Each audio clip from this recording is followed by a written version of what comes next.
It's been some time since we talked about dating. Today we're going to talk about monogamy dating in Mexico, so not polygamy dating, but monogamy dating in Mexico. We're going to talk about how you can go about it. We're going to talk about some of the challenges, and we're also going to compare dating in Mexico to dating in different regions of this beautiful planet. So I want to make something clear here. This is about monogamy dating, and monogamy dating means that you, the guy, agree to dating a girl, just dating one girl at a time, okay? This means being in an exclusive relationship, okay?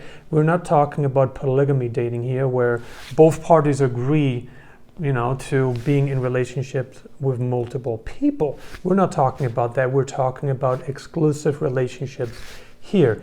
Let's get started talking about the online dating world in Mexico. You have to know something here.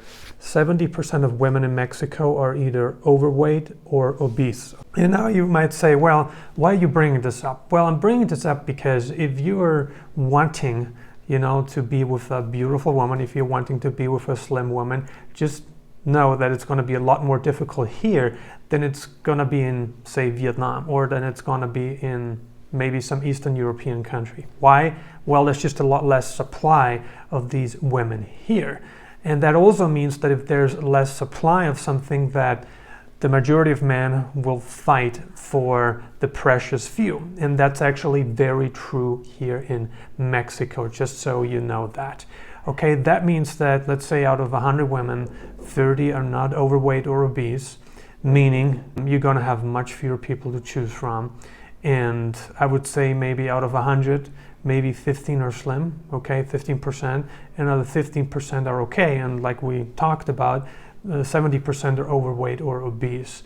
And so the question is, who do you want to settle with? What are your dating standards? What are your physical standards in a woman? What can you accept? What do you not want to accept? Or what can you not accept? Okay, so this is really, really important stuff. And you have to know that since there's such little supply, you will have a much, much harder time finding a woman that has the qualities you're looking for.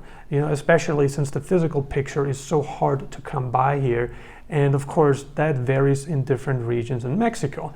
Generally speaking, in certain regions, there are more slimmer women than in others. That's just something you have to try out on your own. You have to test this out on your own, right? But just so you know, let's say out of 100 women, 15 are slim.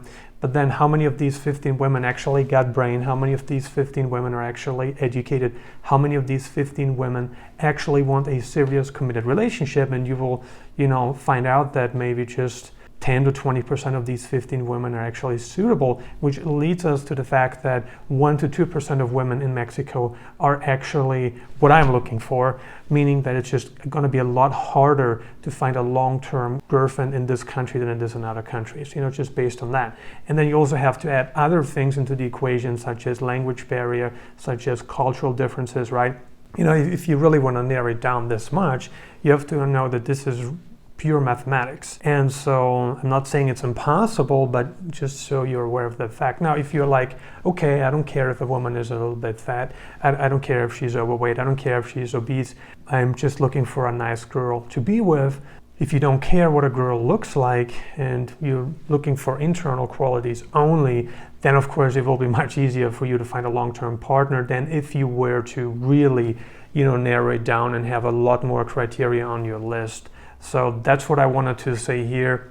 And basically when we compare to Asia, especially Vietnam, where 90% of women are slim, and probably much more than that, 95% plus of women are slim, where each woman, is pretty attractive.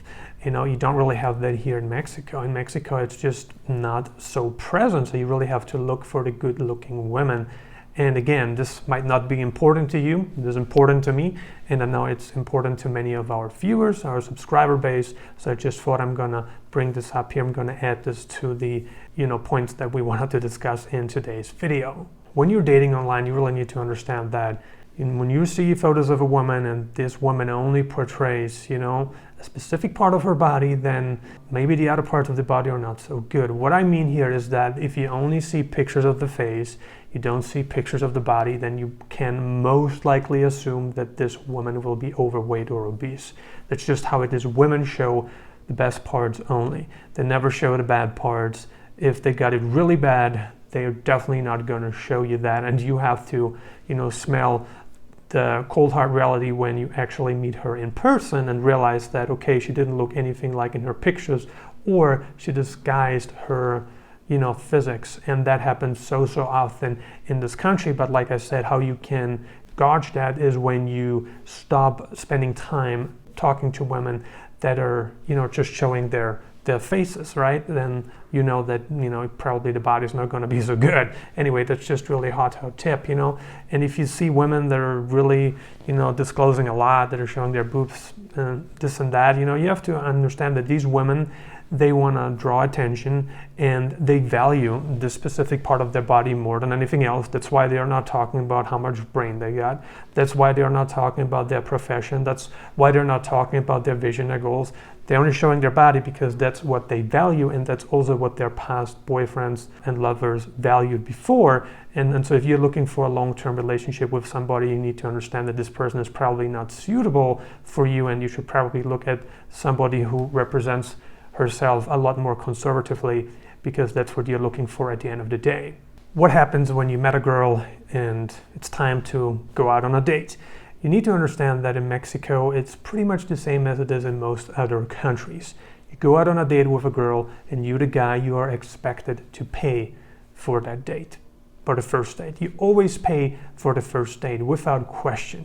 Even if she offers, definitely pay, unless you're 100% sure that the relationship, will not come about and that you will remain as friends. That's up to you if you want to do that, but then for the subsequent dates or hangouts, whatever you want to call it, whatever you want to do with the girl, it really depends on what your motivations are, what your goals are, whether you actually want to be with this girl or whether you want to just be friends and she's also fine with being friends with you. Then you might not need to pay for the subsequent dates, but make sure you have a clear picture of how you want to structure this and what you want to get out of this friendship, relationship, whatever. And so you get in with a clear mind. Well, many Mexican women tend to be extroverted. They are not necessarily direct. And if you come from a more direct dating culture like America, like Europe, you will see a definite difference here where women are very outgoing. They are very extroverted, meaning they love talking about different subjects and they love asking you questions and they're pretty open about certain things, but you need to understand that certain topics are not necessarily discussed in this country, in this dating culture, because it's just not what they want to do. It's not what's ingrained in their DNA. They want to talk about certain topics, but also not talk about certain topics. Coming from a more extroverted and direct dating culture like we have in Europe or like we have in America, where it's very normal to ask certain questions about past relationships, talking about certain topics and expressing your opinion, how you feel about the topic, and not being, fake nice just so you can get the confirmation of the other person. And that's something that is not so common in Mexico. You will find women who are direct, who are not shy to talk about certain topics and share their honest opinion and not represent something that they don't stand for just to be nice. But you need to understand that there are more women here that will not like to talk about certain topics as much as they do in other countries, where they might not want to give you their real opinion because fear of rejection is always there, and maybe they don't want to criticize like your country, or they don't want to criticize a certain topic, a certain group of people, certain activities, or certain like political views, whatever it might be, right? So that's what you need to understand, that this is a little bit different here. In Asian culture, it's even more different, where people are not so direct at all and they're actually very introverted, right? So I'm not saying, okay, all people are like that, but a good chunk of people are like that. You can never throw all people in one pot, but as a rule of thumb, this is an extroverted culture, but it is not a very direct culture.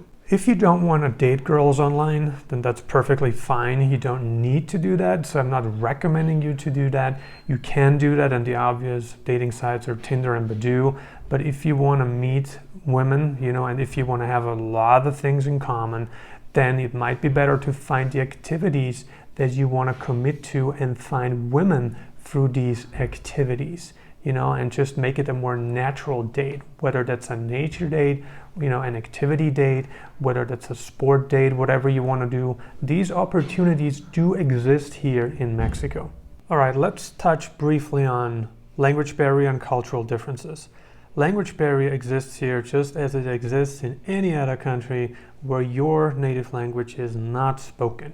So you need to understand that if you want to live in the country for the long term and have a great life, you want to integrate, you want to spend time learning the local language, and you're actually expected to do that. Now, this is not an overnight thing, right? And don't expect quick results, because learning a language takes tremendous effort. It is a very tedious process to accomplish. And so it's really important that you give yourself the required time. Be patient, look at the inside and be honest with yourself in terms of where you're at skill-wise, language proficiency-wise, and just give yourself the required time to, get to A2, get to B1, B2, whatever your goal is. I don't know how fluent you want to become, but just don't think that it's an overnight thing, because it simply isn't. And you will have a much easier time once you speak Spanish fluently. You can go out, you can have easy conversations. I'm not saying you're going to have very deep conversations anytime soon, but people will appreciate it. You will feel better because you will feel more connected to your surroundings and the people around you. And so this will be a very important thing for you to master. And whether that's Thailand, Malaysia, Mexico, Paraguay, Bulgaria, you want to make an effort to learn the local language. So do that. You will come across plenty of people who speak English fluently, but most people will not have a decent English level. So don't expect that. Then secondly, of course, cultural differences. And one of the cultural differences that we already talked about was, of course, the fact that people here are not very direct, where criticism is not very welcome and where you have to choose your words very, very carefully. This is a very family-oriented culture. This is a very affectionate culture. So people who share a lot of love, they share a lot of affection, they share a lot of care. And if you're coming from a colder country, from a more cold-hearted country, let's say you're coming from a European country where affection is not shared publicly at all, where you haven't received much affection from parents, family, or even girlfriends in the past, then you will see things evolve very different around here. And so make sure you are aware of that and accept the country for what it is, accept the people for who they are, and try to get a feeling for it. If you really want to live here, and if you want to live in an affectionate culture, in a more indirect culture, then just make sure that you blend in, make sure you make an effort to understand people and feel people, and you will have a great time living in Mexico. If you want to obtain temporary or permanent residence in Mexico, then we can most absolutely help you with this process. Please shoot us an email and get in touch with us now. What are your thoughts about monogamy dating in Mexico? Share your thoughts in the comments below. Subscribe now and turn on alerts to never miss any of my future nomadism, dating, and business advice videos. Thank you for watching.